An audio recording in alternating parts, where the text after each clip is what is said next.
This is the I Do Insiders. I'm your host, Curtis Wallis, where we help you market and grow your wedding business. Let's get started. Hi, everyone. I'm Curtis Wallis, and welcome to the I Do Insiders, our very first podcast episode. So, episode one, I would call it. Thank you for watching, and I hope to get you a lot more information as we go along. So, I wanted to kind of give you an overview real quickly. If you really want to know what the podcast is about, I do have a little trailer episode that explains a little bit. But basically, for today, what we're looking at is how to market your wedding business. As I said before, I'm Curtis Wallis. I've been a professional photographer for 30 years, and I'm also a marketing professional. I have mixed in the industry for years. I've got clients that are wedding vendors, as well as I'm one myself. So I've gone through where you guys are right now. My idea for doing this podcast basically was to be able to help different wedding vendors. I dabbled a little bit in trying to figure out, hey, should I just do photographers, videographers, one little niche, or could I come up with information that would help all wedding vendors? Now, guys, I don't want to just sit here and spew out, my information. What I'm looking to do is find professionals that are part of the wedding business and listen to what they're doing, as well as some that are marketing professionals, and talk to them about how to really take marketing and that approach into your wedding business. Everyone's going to be a little different. We've got going to hopefully have some DJs, photographers, wedding venues. They're all different, they fall differently on the whole of who gets hired first. So sometimes that comes into play. Sometimes there's a budget. There's so many factors that goes into each one of yours that I don't want to make broad statements, but at the same time, I want to try to give you some basic information. And as we grow through the podcast, I'm always going to rewind a little bit, relearn, see how things change, and kind of say, hey, what are we doing here? And how does that apply to you? And just go back, learn some of the basics. We'll learn together. I'll try to find the latest information as well as some of the professionals. So what are we going to talk about today? Basically for today, and I'm going to bring up my notes here, guys. So I love having different notes, and so I can kind of see. So you'll see me glancing down, just to kind of keep myself organized here. What we're going to talk about is digital marketing or marketing. What is that? And how you should take that as an approach for your business. In general, you'll hear a couple concepts being bounced around: digital marketing, online marketing, maybe traditional marketing. Wedding vendors fall a little bit into both. Okay. What is digital marketing? Digital marketing is also called online marketing. It refers to all the efforts that you put to market your business that is digital, that's online. Things like websites, blogging, social media, pay-per-click advertising. We'll go over that later. SEO, optimizing your website to be able to be found on Google, as well as maybe interacting with some of these. We are all part of different websites now, than not. Wedding Wire, different ones like that basically are digitally marketing our business. We might pay for those. Those do kind of fall into your paid media. That's digital. But we all know that there are other things that wedding venues do participate in. Word of mouth, that is marketing. You get a referral from one bride that takes you to the next bride or the next couple, or maybe a venue recommends you. That's a great thing too. So word of mouth is huge in the wedding business. Bridal shows, not digital. You meet people, they walk through. I'm sure there's many out there that are listings in some magazine, or you have been reached out. Hey, is that worth it for me? Another avenue is partnerships. I seem to find that a lot of you got your caterers, you got your DJs that develop these relationships with different venues. So they just say, hey, I just cater to a handful of venues around town and they give me enough business, good to go. Okay. So all those are marketing efforts that you're going to do. We're going to take a look at marketing as a whole, the concept of marketing your wedding business and what you have to do. That's really what we're looking at. So if you start researching and say, hey, online marketing, digital marketing, what do I really need? You have to understand as a business owner, and you are a business owner. I don't care if you're one photographer, one DJ, one florist, that you're just getting started out, or you've been around several years and you're still just a one person, or you're a venue that maybe has 5 locations. It's all the same. And as a business owner, you absolutely need to know what all this is and have an understanding of it. So, what's different in the wedding industry now? It's, as I've been, like I said earlier, guys, 30 years, you're going to see a lot of that. That is Ziva in the background. We're big into the foster dogs. And so, sorry, you're going to see them come and go and back and forth. So, it's just part of me doing my podcast out here, guys. Some fun of it. Um, so what's different in the wedding industry now? I think one of the biggest factors that we're looking, or two, I'm going to say two biggest factors is first, let's look at the SEO results. SEO, if you don't know, is search engine optimization. That's being found on the internet, Googling it. Let me find a wedding vendor, a wedding florist, a wedding photographer, and let's Google it. See who ranks first. Rank first, you get all the traffic. I can't say that it's not wrong. That's how it works. Top three, as soon as it falls off the top three, it drastically goes down. But I will tell you, I have a client that they ranked, if we looked at just what, if you Googled their term, and they were ranked number two, great. But they did not fall between map listings, sponsorship. Now you've got Google AI, so many factors. They were down in what we'll call the position 8 to 10, kind of what we used to call page 2. So here they are, as they've been ranking for years. Now all of a sudden, boom, it's different. Now you got Google's AI, informational search. The intent of what Google's showing has just changed. So that has hurt not only wedding industry, a lot of small businesses that relied on that went, oh no, what's happened to my business? Why am I not getting calls? Why am I not getting leads? And you start going and you look at your organic traffic. Organic traffic is the traffic that you get from people searching you. It's gone. It's down nothing, or down way less than what you thought. It's because Google has switched around your search, or whatever has led to you maybe searching your search engine, your rankings have done well.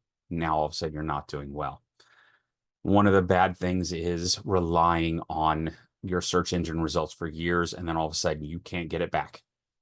So that has drastically changed many small businesses, not just wedding professionals, many other small businesses, local services, that sort of thing. The other thing we're looking at is the amount of competition. As a photographer, trust me, I know there's a lot of amount of competition out there. It seems like everyone, you talk to a couple, well, yeah, so-and-so is going to do the wedding. A friend of a friend. My sister does this. My brother does this. I know of friends whose brothers trying to get into this. Other wedding vendors, there's not any difference. The amount of competition, I'm in Columbus, Ohio. I can tell you the amount of wedding venues that have exploded since coming out of COVID. I bet you it's tripled. I used to be that I knew every wedding venue in town. Yesterday or the day before, had a meeting at a nice lunch, and they brought up another one. And I went, I've never heard of that. Absolutely never heard of that. So it makes it quite interesting as you get more competition. The good news is there really is plenty of weddings out there. There are plenty of brides and grooms and couples looking for venues, looking for DJs, stuff like that, that you just have to kind of see what's the numbers you need and how to be found, and kind of adjust. Now, this is what our goal here is, guys, is to really get ahead of the competition, look at all areas of your marketing, and give you a longevity in the wedding industry. Okay. The best way of really looking at that is a holistic, I'm going to back up one of my slides here, and a holistic approach to marketing. What does that mean? It means looking at your wedding business and not just diving into one area and say, oh man, I'm going to make sure I'm ranked. Oh, I'm going to make sure I'm all over social media. Unfortunately, that doesn't work anymore. It really does mean you've got to do a lot of things. Now, here's you've all, seen the little things like, hey, little programs. How do I get better on social media as a photographer, as a wedding DJ? How do I market my business? And I'll talk about that a little bit later, but I want to kind of give you an idea of the statement I just said. It said you need to do a holistic approach to marketing, and that's a little bit of everything. Now, what does that mean? It means what you have to do is you have to do more than your competition. It also means if somebody says, oh man, I just started doing social media. I started all over Instagram. I'm doing this, I'm doing that, or TikTok, whatever your age group and demographic is. I said, I do that all the time, and that's all I do to market myself. So there are lots of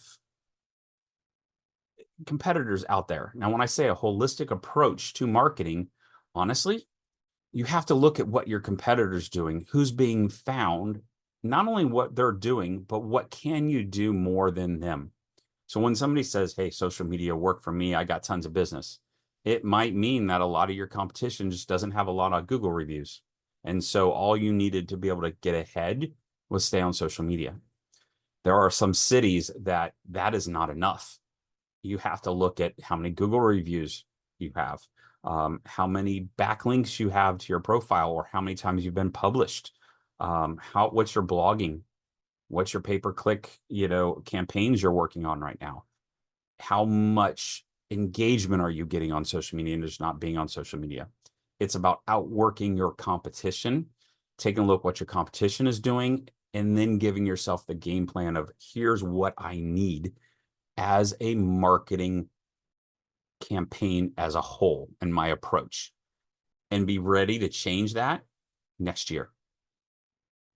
I'll say again, be ready to change that next year. That's the bad part of marketing.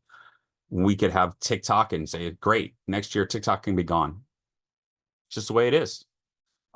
What's the latest big thing on social media? What's more expensive now? Google was king on search engine optimization and getting ranked. Nope. Now they want you to pay for it. You got to pay. Well, I'll tell you what, Google pay-per-click advertising is really expensive. And again, you might be competing with big studios in your town. You might not have a competition that you can spend $50 a month, $5 a day, $50 a day. It's about what's in your area. So everyone's going to be a little different. So I want you to be able to understand what is involved in marketing your business and then say, how do I get that done? So we're going to back up, and I want you to think about one thing, and that is your wedding couple. Okay. There are some things that we're not going to dive into today, but you have to understand what your buyer does. And there's this whole thing in marketing about it's anywhere between the 5 and 6 phases of the buyer's journey. And the first thing that looks into is a need recognition. And that is, oh, I'm having a wedding. I'm getting married. I need to find this. Hey, that's us. Raise your hand. That's us. We want you come to us. Have a couple say, hey, yes, I offer that service. Next is your information search. Basically, they're searching on the internet, trying to find, hey, us. Looking around saying, what can they find? And remember, they might be looking at a venue, looking at a date, but they're also seeing photographers. They're seeing florists. They're seeing caterers. They're seeing DJs. They're seeing all this kind of officiants, all this kind of stuff. But they're searching information. Phase 3 or part 3 in the buyer's journey is alternative evaluation. What does that mean? That means, ooh, okay, I like this person, or this company. What else is out there? Let me find what else is available so I can start shopping costs. Well, maybe there's a little bit more effective. Maybe that fits a budget better. Ooh, I like that package. So that informational search really has a lot of alternatives going around. It also goes back to when you're talking about phase 2 and information search, they're looking up information about your company. Where are they looking? Social media, Google reviews. They're going out on the forums. Hey, who did you use for a wedding DJ? We've all seen those Facebook meta groups. That basically there's groups of, I'm looking for this. I'm looking for this. Everyone's intent is a little different, but they're researching you. There's a stat I heard the other day that 58% of buyers, and this is general buyers, not wedding industry. I'm trying to get as much wedding industry, and that will come in later episodes. But just so you know, it's like 58% go back and research a company. So if you look around at companies that relied on just SEO efforts and never did social media, guess what? 58% of your buyers could be gone, because if you don't have a social media presence, an active social media presence, they're just going to pass you by. So we're really looking, and then phase 4 is basically purchase decision, and 5 is completing the purchase. 6 is a post-purchase, reviewing the process. Those are your after wedding things. But the first 3 to 4 is what I want you to really focus on right now. And that's somebody develops the need. They got engaged. Now they're searching for information. They're finding alternatives. The idea is your marketing is going to catch those people, those couples, and bring them into your process. That you need to have that process of, what do I do with new couples? Are they getting the information? Can I respond back to them? Are they filling out the form? Are they not filling out the form? Did they come from social media? Did they come from pay-per-click? Did they come from the venue referring you over? Knowing where those areas are and where they are in the buyer's journey is exactly how you respond, and you kind of keep your whole efforts going. Okay. So I actually typed right here. It says, wow, that's a lot. It is a lot, guys. And that's why I'm really encouraging you guys to understand this a little bit, but realizing it's okay to ask for help. It's okay to learn what you can do yourself, and what you need to go, hey, can I get a company to help me? Okay. Things you need to look at to market, what I'm looking at is, how can you market your wedding business successfully? You've learned all this stuff. You're looking at, oh, here's the buyer. What do I need to do? So how can you market your wedding business successfully? First things, it's your competition. Look what you have to do, what your competition is possibly doing. It doesn't mean it works for you, but knowing what they're doing so you can outwork the competition, seeing what people are looking at in your area. And again, I have right down here, what works for one does not always work for another. What works in one area of the country may not work in another. And it's not so that it may not work, it just may not be needed. As well as, I'll tell you, there's lots of programs and stuff you can go out there and buy. I did it too, guys. I went and said, hey, how do I learn to be better on social media in the wedding industry?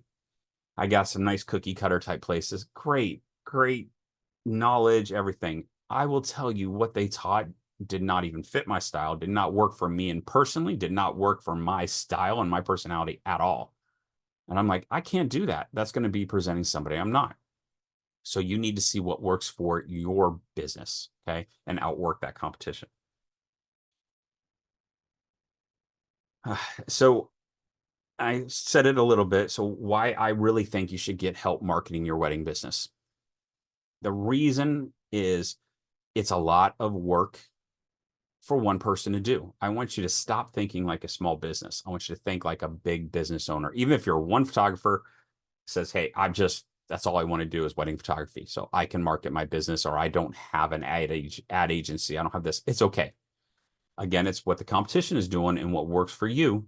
But with traditional marketing and digital marketing changing the past couple of years, with that search engine optimization and everything you need to do, you really should look at, is there companies that can help me? And I'm not talking about big budget companies, maybe some small companies. I'll give you a great example. Online reviews, for getting Google reviews, is a great way of marketing your business, showing couples that you get reviews. We all know, if you're a member of the Knot and Wedding Wire, you see those reviews. You love those reviews. Are you a long-term 5-star Knot person? Are you in the Hall of Fame? Can you present that? Great. But there's also Google searches. There are third-party companies out there that will help you get reviews. And I'm not talking about buying reviews. I'm talking about working with your customers and saying, hey, following up, sending them a text saying, I know you just worked with so-and-so over the weekend. Congratulations. Would you take a minute to review the business and leave a review on Meta, leave a review on whatever social media platform you're on, and then Google. So it's a great way of farming out third party.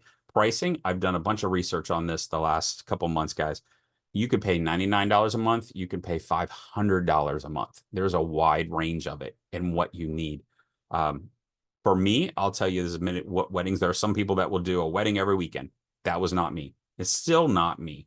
I prefer to do a little bit longer weddings, take my time on the weddings, not do a bunch. So I don't have 50 wedding clients a year that I'm going to sit here and try to get all this market from. I have to be very specific and very personable with my review process.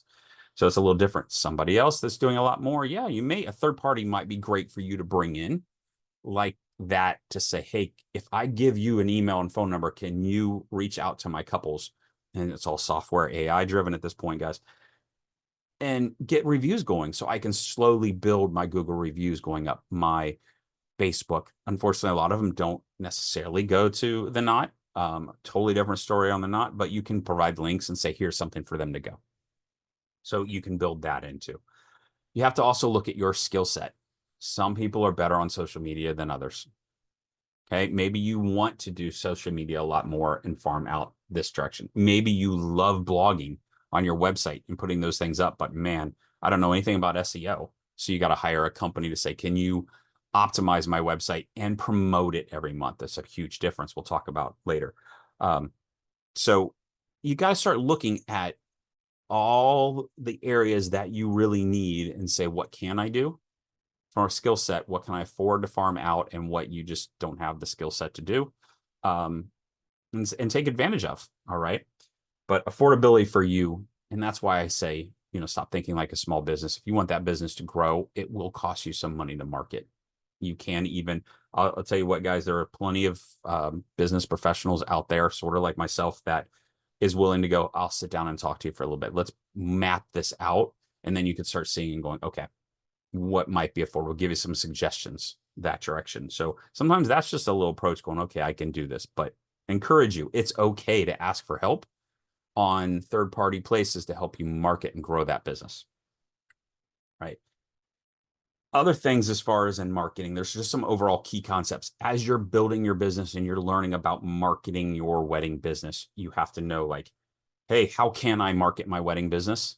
What do I need to know? And what's some concepts that maybe some people are going to come back at me with? Maybe it's just some terminology. Things like funnel. What is a funnel? Very simple concept. The funnel is, remember all those brides, grooms, couples running around and just searching? That's the top of the funnel. Think of it like a funnel. All those people, the idea is they may see you on the website, but they didn't fill out your form. But we need to get them to fill out the form. So then we get them in that buyer's journey and get their information. And when are they ready to buy? How do we reach out to them? Because the end result of the bottom of the funnel is them booking you. But it doesn't just start from them booking you. It starts for them, believe it or not. And this is where people kind of forget to understand. They're out there researching. You may be the first place that they looked at. You may be the first vendor. Great.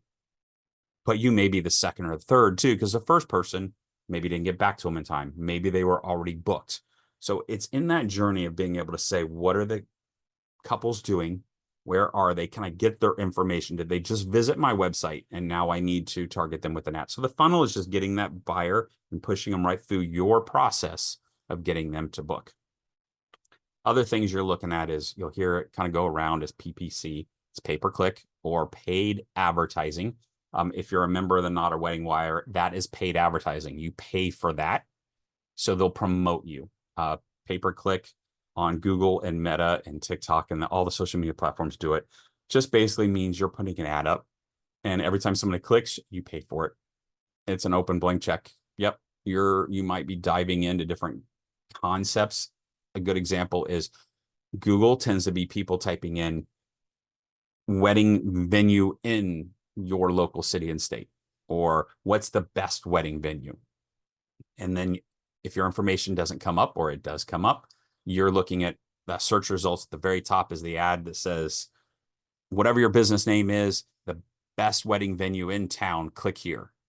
And they click on it and they go to your website or a landing page, preferably. Landing page just is that basic information that you get a couple to fill out that form. We've all seen it. You take the information and you get back to them as soon as you can. That's how pay-per-click works. Google is that search intent. Meta is a little bit more of showing, let's say somebody that changed their profile, say recently engaged. Now your ad starts showing. It's great for little areas. If you're just in a little suburb, a small little town, you can make sure your ads are popping up in the right people. Okay. Another concept is you're going to hear, and the numbers are all over the place, is how many times your brand has to be in front of a couple. Anywhere from 7 to 21 times for them to actually start responding to you. That means a little bit of ad. That means you popping up on search results. That means maybe word of mouth, maybe being they saw your for a photographer, your photo up at a wedding venue. All those things that you can do to get that 7 to 21 times out of the way. So that way, when maybe they see you on a search result and go, wait, I remember that person. And it starts clicking in their head going, oh, it's a better brand going there. Okay. And again, I said earlier, what's your skill set? Take a look, real deep dive, do a little internal audit and say, what can you do well? What do you need help for? What do I need help learning? That sort of thing. Okay, guys, that's just a general overview of what this podcast is or what marketing is about. What I want to tell you is what's coming in the podcast. I'm hoping our next go around, I want to talk about buyer persona. Buyer persona is basically, do you have a true outline and a description of who your ideal couple is? What's your market? Because as you're marketing things, you need to know where they are. And I want to walk through exactly creating that buyer persona and how to do that. Um, Other things might be, I definitely have some marketing professionals on the plate, kind of saying, hey, come in here who specialize in weddings, who can say, here's where we're going. Here's the best thing that I would tell business to do. I've also got some friends that are in the or in the photography industry to give maybe it's a little deep dive of how they've been a professional portrait person for so many years. Some things of developing an editorial style, some different trendy things that are in the industry, as well as goals down the road. My biggest goal is to actually on this podcast is to have real life brides and grooms, couples that after the wedding will tell us, why did you ghost that person? Why did you choose this vendor of another? Let's get a little informational panel. Let's go. Let's ask questions. So I'm starting to develop and work on some different forums as far as building those questions. And that way we know we can ask afterwards. I wonder why they picked that person over this person. And I'm working on getting all those questions together. So I'm really looking forward to getting that down in the future. So that's what's coming next in the podcast. Be sure that you subscribe to the podcast, whatever they're on Apple, Spotify, whatever platform you use, make sure you subscribe. If you love the concept of what we're doing here, be sure to leave a little review. That'd be great. Also, don't forget I've got some links below, anywhere from my websites that we're working on building and creating this great platform to you to personal wedding site. I'll always push. It's okay. So hopefully some great things in the future, and looking forward to even building podcasts and helping you grow your wedding business. Thank you for listening to the I Do Insiders, where we support, share, and succeed and help you in your wedding business. If you liked the podcast and would love to hear some more episodes, please leave us a short review on your favorite platform. Subscribe to our podcast so your latest episodes end up in your inbox.